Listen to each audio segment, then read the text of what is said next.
As of 2014, Nigeria had a population of 177.5 million persons and an annual population growth rate of 2.5%. Today, the population growth rate is at 3.2%. Nigeria's population is expected to grow to over 440 million persons, or 500 million by the year 2050. This population surge is perhaps the result of poor family planning services. Now, experts have argued that the high population among a dependent age bracket in Nigeria is the reason resources are not equitably distributed, especially in healthcare.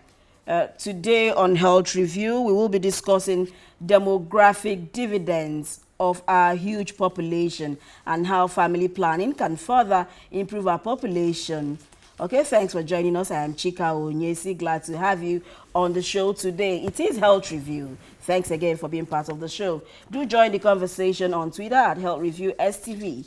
Also send your contributions to our Facebook page on Health Review on STV. Okay, it's time to bring you some fact sheets on Nigeria's population and family planning. I'm sure you will surely want to listen to this data. Total fertility rate among Nigerian women is 5.6 children per woman. Female make up the 48.79% of the entire population in Nigeria. 44% of Nigeria's population is under the age of 15. Nigeria's dependency ratio is 89 dependents per 100 working age adults. Contraceptive prevalence rate is at 15%. Life expectancy in Nigeria is at 52 years. Infant mortality rate is at 69 deaths per 1,000 live births. Voluntary access to family planning reduces maternal deaths by 20%. Okay, that was a small fact sheet on Nigeria's population and family planning. Let's take a short break now, where when we return, we'll bring you more on our population. Dividends, don't go anywhere.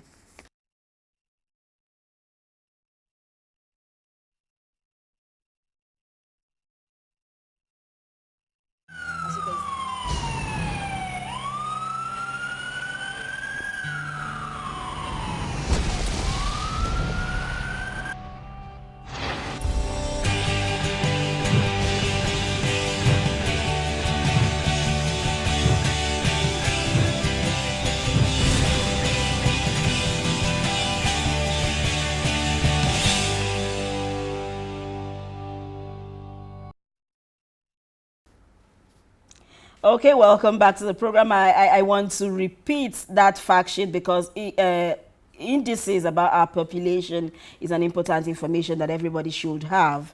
Okay, total fertility rate among Nigerian women is 5.6 children per woman. Females make up to 48.79% of the entire population. 44% of Nigeria's population is under the age of 15. Nigeria's dependency ratio is 89 dependents per 100 working class age adults. Okay, contraceptive prevalence, that is family planning rate, is at 15%. Life expectancy in Nigeria is at 52 years. Infant mortality rate is at 69 deaths per 1,000 live births. Voluntary access to family planning reduces maternal deaths by 20%. That is our population indices as at today. Okay, let's take another break. When we return, we'll go back to the program. Don't go anywhere.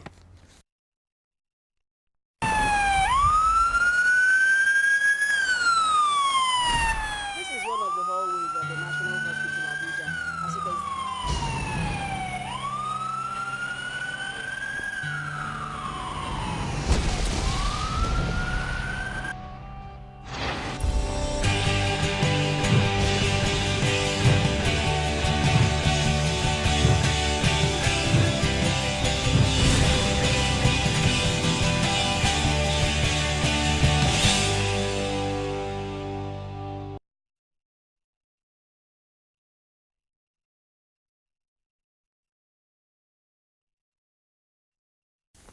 Glad to have you back. A major setback to reaping demographic dividends in Nigeria is poor family planning services, which of course is a result of poor funding. Let's take a look at these short clips on what civil society advocates think of our population situation in Nigeria. These clips will help us determine how Nigeria should opinion of others will help Nigeria determine how Nigeria should work on its population, control family plan, control fertility rates, or control multiple births among Nigerian women, and control the population such that we are currently experiencing. According to research, by 2050, Nigeria will have about 500 million human beings. Our resources adequate to cater for these human beings. Some experts have also argued that we're not producing enough food for our people, and the majority of our people are under the age of 15. Majority of Nigeria's population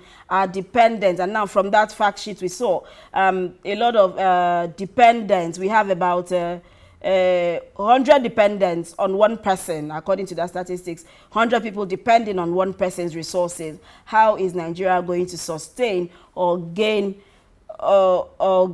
from these indices from the population we have if we have so much people without enough resources? Okay, but let's take a look at these few clips that will give us an idea of what we're looking at today. And it has significant implication on the resources in the country. I'll give you a practical example. Currently, we need about 5.5 million metric tons of rice to feed the country.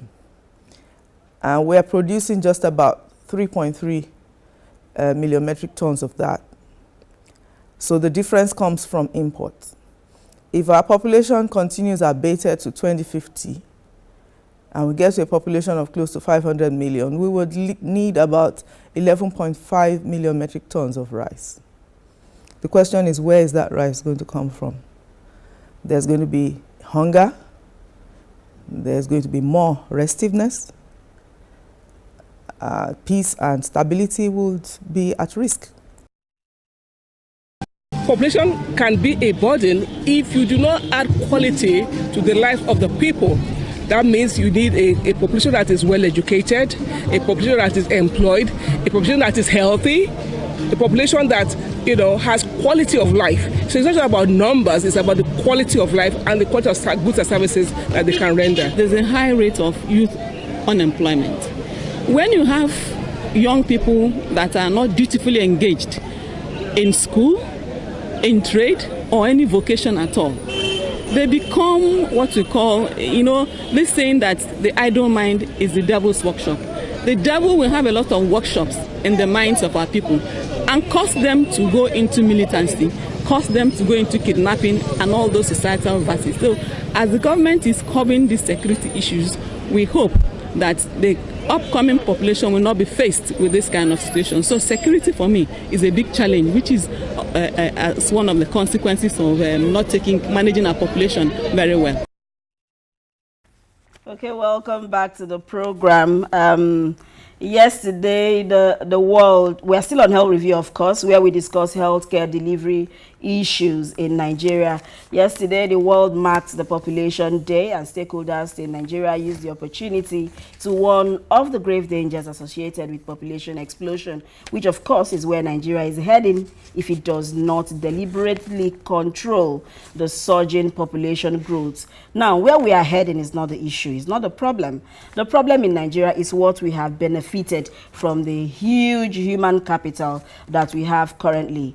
Our focus today is on gaining demographic dividend through family planning. Yeah, first of all, we have to understand what gaining demographic dividend is, and then, we link that to how family planning helps us to do that. So let's go straight to our interview segment today. For my guest is already seated and waiting to analyze this topic, and my guest is Mr. Adonir from the UNFPA. He's a demographic expert.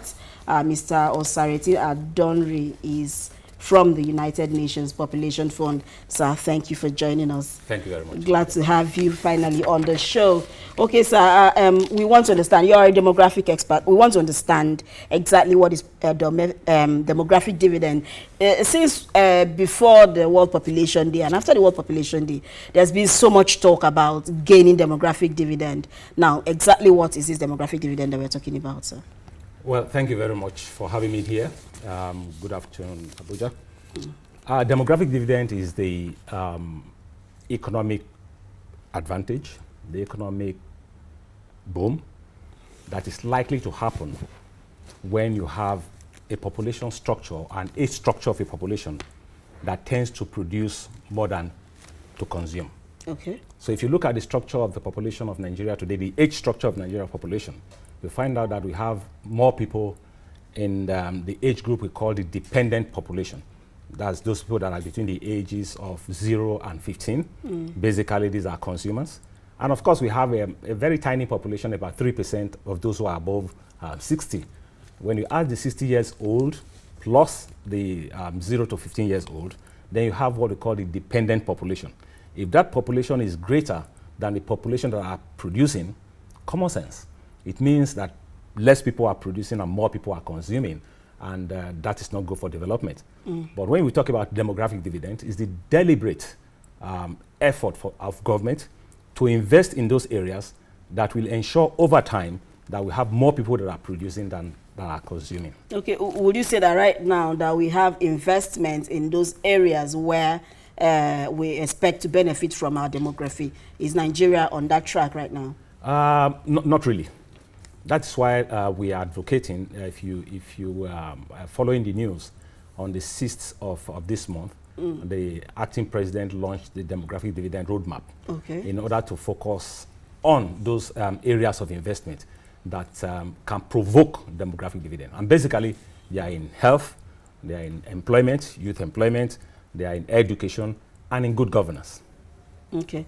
How many exactly are we in Nigeria? Because I always ask this question. I have a problem with us not being able to determine exactly what our population is. Some people said the last census, a lot of politicians inflated the numbers because of political gains and, you know, getting the national cake and all that. So right now, if we're talking about demographic dividend, when we don't even know how many we are in Nigeria, that's a problem. Some say 170, others say 180 million. Who exactly are we? What is our population in Nigeria? Yeah, well, as a demographer, the total population of a country is important to me, but I don't think it's as important as we are politically making it to look important. Okay. Like I said, what is important is the structure of your population. Okay. Well, to answer your question directly, from the 2006 population, the National Population Commission, with the projection that we have, we are growing at the rate of 3.2% per annum in Nigeria. We should be about 182 million in Nigeria today. But like I said, you know, we should not focus too much, if we want to develop, on the size of the population, but rather on the structure of the population. Because the population of a country may grow, but if you have the right persons or the right age groups that are the productive age group more than those who are consuming, and then there is, of course, good governance, then we shouldn't bother about population, because the argument is that China is big, India is bigger. It is like 10 times bigger than Nigeria. But the level of development, you know, you cannot really compare today. So rather than focus on the total population, which has been so much politicized, I think we should focus on how to restructure the population. And this can be done, it's doable, it's been done by other countries. Of course, you know about the Asian tigers. They deliberately, in the last 30, 35 years, restructured their population, working on this concept of demographic dividend. And today, they have come from a borrowing nation to a lending nation. It can happen in Nigeria, it has happened somewhere else before. How can this exactly happen? Because from the clips I played earlier before you came on air, a lot of advocates are talking about family planning. Is this really a tool? Can it be? If we say women shouldn't produce, I mean, what woman wouldn't want to give birth? Now, is that a sure way of controlling our population and ensuring that we invest on that age group that will be productive and not dependent? Yeah. Population, I mean, family planning is very important, because before there is demographic dividend, there's what we call the demographic transition. Okay. That is, the population is transiting from the population where you have a lot of children. I mean, the total population, total fertility rate is very high. That's women having more children. We have 5.5. 5.5 or now. nearly 6. Yeah. And then when you have children are dying, for demographic dividend or transition to happen, there must be a reduction in the maternal mortality rate. Okay. There must be a reduction in the infant mortality rate. Like I said elsewhere, the average human being is a rational being. If you know that, for instance, if you say you want to have 3 children, and you know that the possibility of those children not dying while they are young is very high, you probably want to have 5 Okay. or 6 As a backup. as a backup. So if in the final analysis 3 of them survive, then you are satisfied as a human being. So we must bring down the rate at which children are dying Okay. in order for us to get into transition. And when the rate at which children are dying is reduced, the tendency for women to have more children will also be reduced. That's where family planning is important. Okay. Family planning is important to provoke the transition, because in Nigeria today, we have about 16% of women in Nigeria who will want to limit or space their children, but they don't have the means to do it. No access? They don't have access. Okay. They don't even have the information.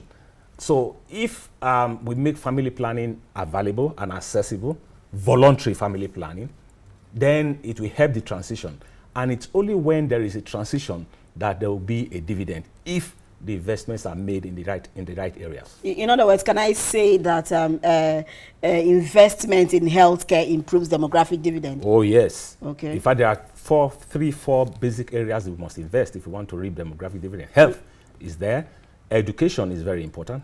Employment, it's important. And of course, in all of this, there must be good governance. Governance. I mean, there must be the government that has the will to be able to invest in these areas. Because resources are limited, we cannot invest in every area we want to invest in. And so we must consciously invest.